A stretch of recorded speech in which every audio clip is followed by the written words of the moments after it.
In 1877, a man died in New York City holding $100 million. That's $3 billion in today's currency, controlled by one person, built from nothing. His name was Cornelius Vanderbilt. They called him the Commodore. He had started with a ferry boat. By the time his heart stopped, he owned the railroads that connected America. But on his deathbed, Cornelius Vanderbilt did something unusual. He gave his son a warning, not advice, a warning.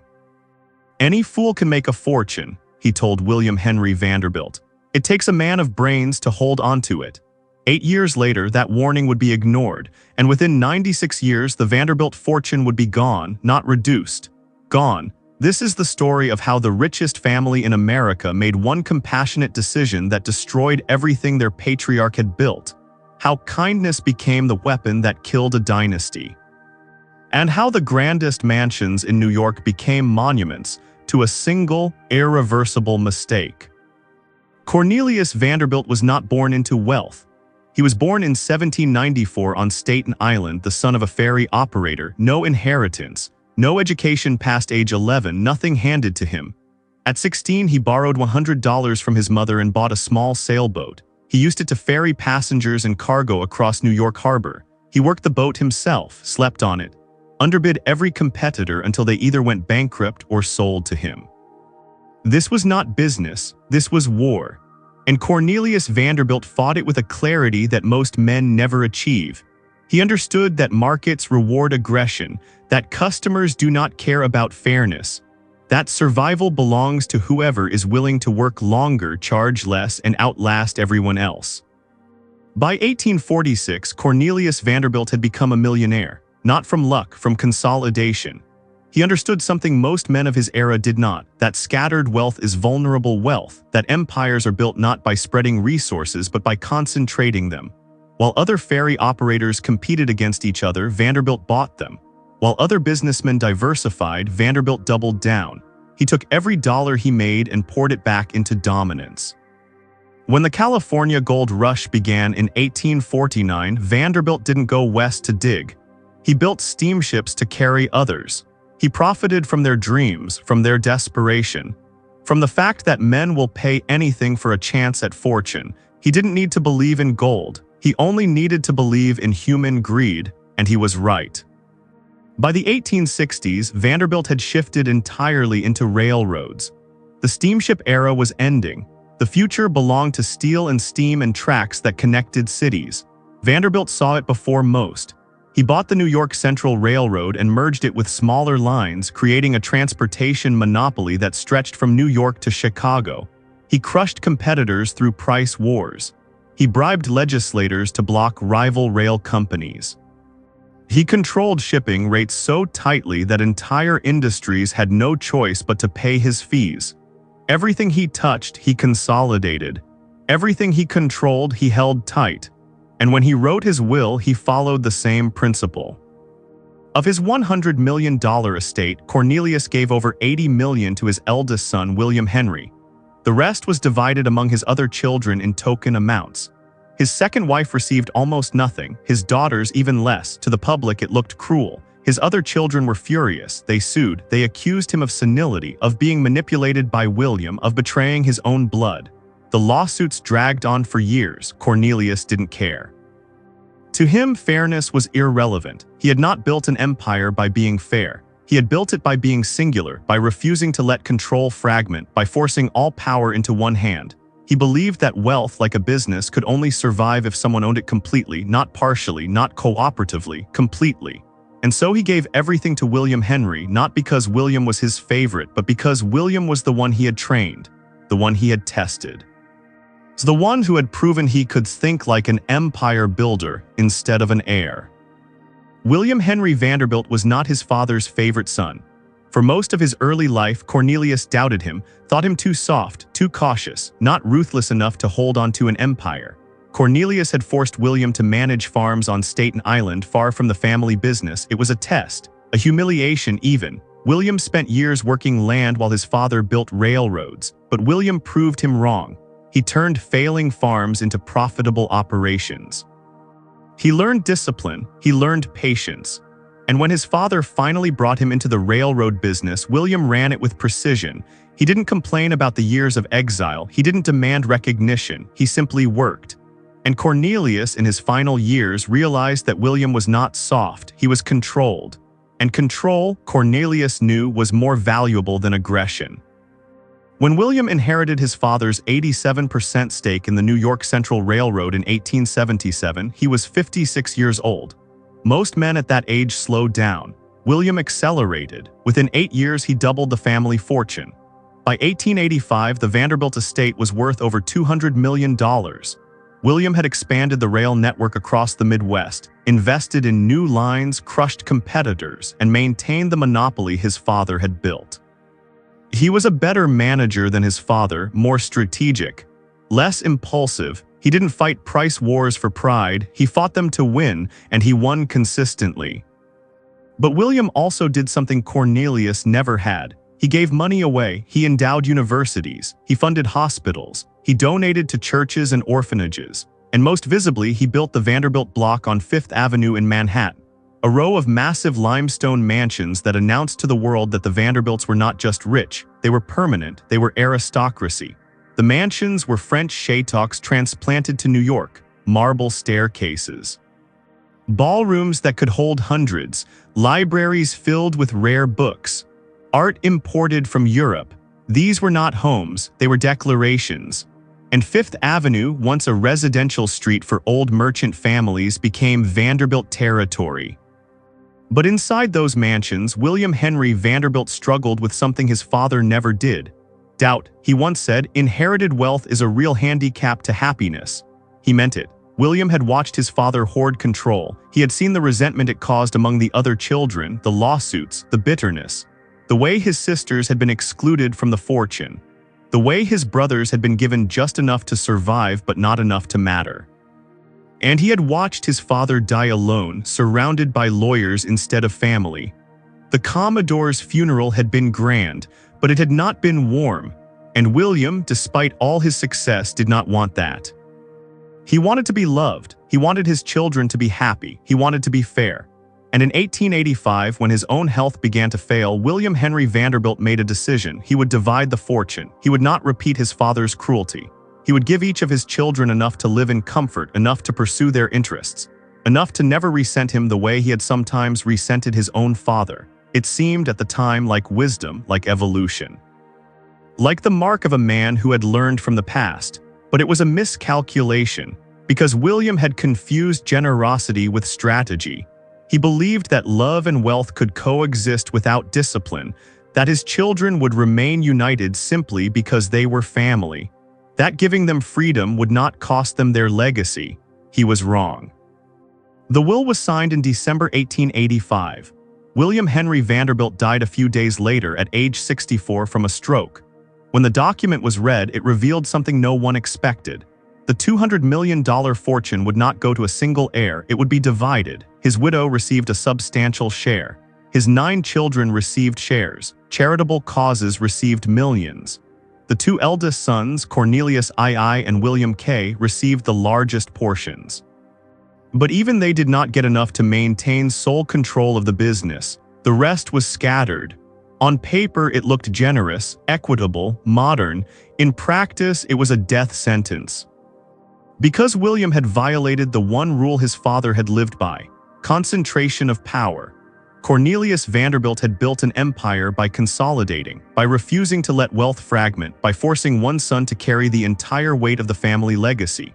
William had chosen compassion instead, and the moment that will was executed, the Vanderbilt dynasty began to die. Not loudly, not immediately, but irreversibly, because wealth does not care about intentions. It does not reward fairness, it follows the laws of gravity, and when you scatter it, it falls. Of all William Henry Vanderbilt's sons, only one tried to hold the empire together. Cornelius Vanderbilt II, he was the eldest, the most disciplined, the one who had been trained, like his father, to think in terms of legacy. When William died in 1885, Cornelius II inherited the largest share of the fortune and took control of the New York Central Railroad. He ran it well. For 14 years, Cornelius II managed the railroad with the same rigor his grandfather had. He expanded routes, he improved infrastructure, He kept the company profitable even as competition from other railroads intensified. He worked 12-hour days, he attended board meetings. He made decisions that prioritized the business over personal comfort. He was in every sense a steward. But he was alone in this. His brothers had no interest in the business. William Kissam Vanderbilt, the second son, cared only about luxury, yachts, mansions, social prestige. He threw parties that cost more than most Americans would earn in a lifetime. He commissioned a yacht called the Valiant that was longer than a city block. He married Alva Smith, a woman whose ambition was not to preserve the Vanderbilt fortune but to spend it in ways that would make European aristocrats jealous. And she succeeded. The costume ball she threw in 1883 became legendary, 1,200 guests, everyone in elaborate costumes. The newspapers covered it for weeks. It cost more than some small towns' annual budgets, and it accomplished exactly what Alva wanted. It made the Vanderbilts famous, not respected, famous. George Washington Vanderbilt, the youngest, cared about art and architecture. He collected books.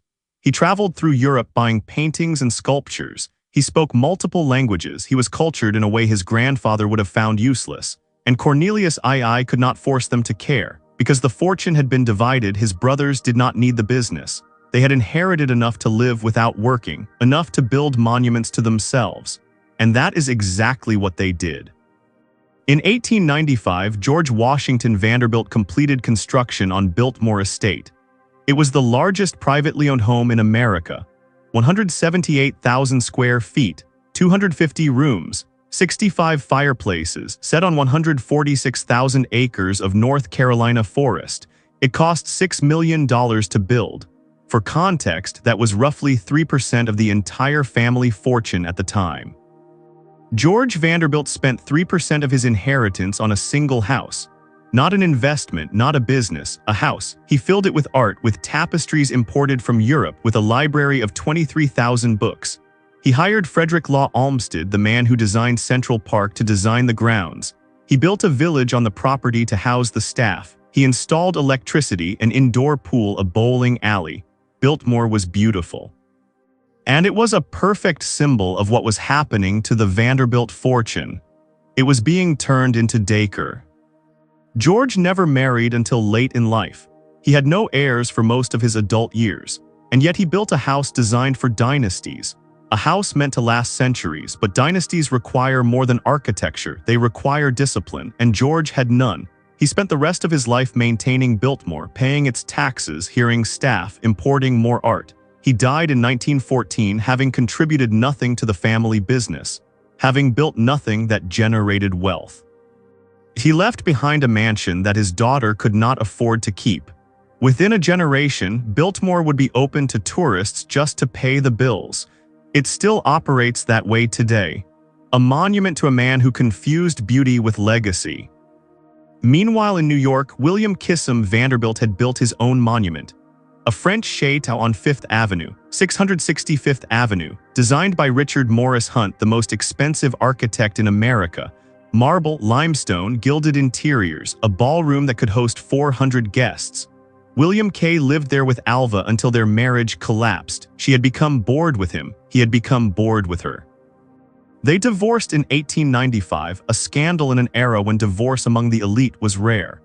William K. remarried quickly, a younger woman. He spent his later years on yachts, racing cars, and traveling. He hosted regattas. He funded early automobile competitions. He lived like European royalty. And when Cornelius II died in 1899, William K. inherited his share of the railroad. He immediately handed control to outside managers. He had no interest in running a business. So the Vanderbilt empire, built by men who worked, was now owned by men who played. Cornelius II's death marked the end of active Vanderbilt leadership. He died at 55, worn out from stress. He had tried to hold the business together while his brothers spent freely. He had tried to instill discipline in the next generation. He had failed. His children inherited his sense of duty but not his wealth. Because by the time Cornelius II died, the fortune had already been divided too many times. His share, though substantial, was not enough to give his children the same power his grandfather had given his father. And so they became, like their uncles, ornamental. By the early 1900s, the Vanderbilt fortune was being managed by accountants, lawyers, and professional executives. The family itself had become ornamental. The fourth generation, Cornelius II's children, William K's children, George's daughter, inherited money without ever being taught how to preserve it. They had titles, they had mansions, they had trust funds, but they had no empire because there was nothing left to manage. The railroad industry itself was beginning to collapse. Automobiles were replacing trains for short-distance travel. Henry Ford had begun mass-producing cars. Trucks were replacing freight rail. Airlines were being developed. The Panama Canal had opened, creating new shipping routes that bypassed American railroads entirely. The New York Central Railroad, once the most powerful transportation company in America, was slowly becoming obsolete, and the Vanderbilts were not there to adapt it. They were in Europe on yachts, at parties. They summered in Newport, Rhode Island, where they built even more mansions. The Breakers, Marble House, Rough Point, each one more elaborate than the last. Each one a statement that the Vanderbilts were still relevant, still powerful, still American royalty, but relevance is not inherited, it is earned. And the fourth generation had earned nothing. They had only spent. One Vanderbilt heir later admitted, "Every Vanderbilt son has increased his fortune except me." He was speaking about himself, but he could have been speaking about all of them, because by the 1920s, the Vanderbilt fortune was no longer growing. It was evaporating. The Great Depression accelerated the collapse. In 1929, the stock market crashed. Fortunes built on speculation vanished overnight, but the Vanderbilts were not speculators. Their wealth was in railroads, in real estate, in tangible assets, and yet they suffered because their assets were expensive to maintain. The Fifth Avenue mansions required full-time staff, dozens of servants, heating costs, property taxes that increased every year as New York City grew. The Newport estates were even worse. Built for summer use only, they sat empty 9 months a year, but they still required maintenance. Groundskeepers, security, repairs. The Vanderbilts were spending millions annually just to keep their homes from falling apart. And the railroad was dying. By the 1930s, the New York Central was losing money. Passenger traffic had dropped. Freight contracts were being undercut by trucking companies. The federal government was investing in highways, not rail. And the Vanderbilt family, which once controlled 87% of the company, now controlled almost none of it. The shares had been divided so many times, sold so often to pay estate taxes and maintain lifestyles that the family had no voting power. No influence, they were shareholders in name only. And when the New York Central finally went bankrupt in 1971, absorbed into Amtrak, the Vanderbilts were not even consulted. The company their great-grandfather had built, the monopoly he had died protecting, gone, not because of external enemies, not because of government regulation, because the people who inherited it stopped caring. They had divided the wealth so many times that no one person had enough power to make decisions. No one felt responsible. And so the business, like the mansions, was torn down. In 1926, Cornelius Vanderbilt III tried to sell his Fifth Avenue mansion. It had been built by his grandfather, William Henry, in the 1880s. It was a symbol of the family's arrival into American aristocracy. He could not find a buyer. The property taxes alone were unsustainable. The cost of maintaining a 50-room mansion in Manhattan was more than the mansion itself was worth. In 1927, it was demolished. They tore it down and built a commercial building in its place. One by one, the other Vanderbilt mansions followed. William K's Chateau was demolished in 1926. Cornelius II's mansion was demolished in 1927. The entire Vanderbilt block, which had once represented permanence, was gone within 2 years. By 1947, every single Vanderbilt mansion on Fifth Avenue was gone, not sold to other families, not converted into museums, demolished. The grandest homes in New York built to last centuries survived less than 60 years because the people who built them had concentrated their wealth, and the people who inherited them had scattered it. The mansions had been symbols of power, but power requires fuel, and the Vanderbilts had run out. In 1973, the Vanderbilt family held a reunion at Vanderbilt University in Nashville. 120 descendants of Cornelius Vanderbilt attended. Not a single one was a millionaire. Think about that. In 1885, the Vanderbilt family had controlled $200 million. Adjusted for inflation, that would be over $5 billion today. 90 years later, spread across 120 people, the fortune had completely disappeared. No trust funds. No estates, no businesses. One of the attendees was a woman named Gloria Vanderbilt, a fashion designer, a celebrity in her own right. She had built her own career because she had no inheritance to rely on. Her son, Anderson Cooper, later said his mother made it clear to him, "There's no trust fund." The Vanderbilt name survived, but the Vanderbilt fortune did not. The story of the Vanderbilt collapse is not a tragedy. Tragedies happen to people who did nothing wrong. The Vanderbilts made a choice. In 1885, William Henry Vanderbilt chose to divide his fortune equally among his children. He did it out of love, out of fairness, out of a desire to avoid the resentment his father had created. And that choice destroyed everything, because wealth is not neutral. It does not sit still. It does not wait politely while heirs decide what to do with it. Wealth is a force, and like any force, it requires direction, control, discipline. Cornelius Vanderbilt understood this. He built an empire by refusing to let control fragment, by forcing his wealth into a single point of pressure, by making one son carry the entire weight of the family legacy. It was cruel. His other children hated him for it, but it worked. William Henry Vanderbilt did not. He scattered the pressure, he divided the control, and in doing so, he turned a dynasty into 100 separate bank accounts. His children had no reason to work together, no shared purpose, no unified leadership. They had only money, and money alone does not preserve itself. If you study the Vanderbilt collapse, 3 mistakes become clear. First, they divided control. When William split the fortune, he destroyed the very thing that had made it powerful: concentration. His father had given him 87% of the company, enough to make unilateral decisions, enough to be a dictator. William gave his sons 20% each, enough to be rich, not enough to lead, and so no one led. The New York Central Railroad, once run by a single family with absolute authority, became a committee. And committees do not build empires, they manage decline. Second, they raised heirs without responsibility.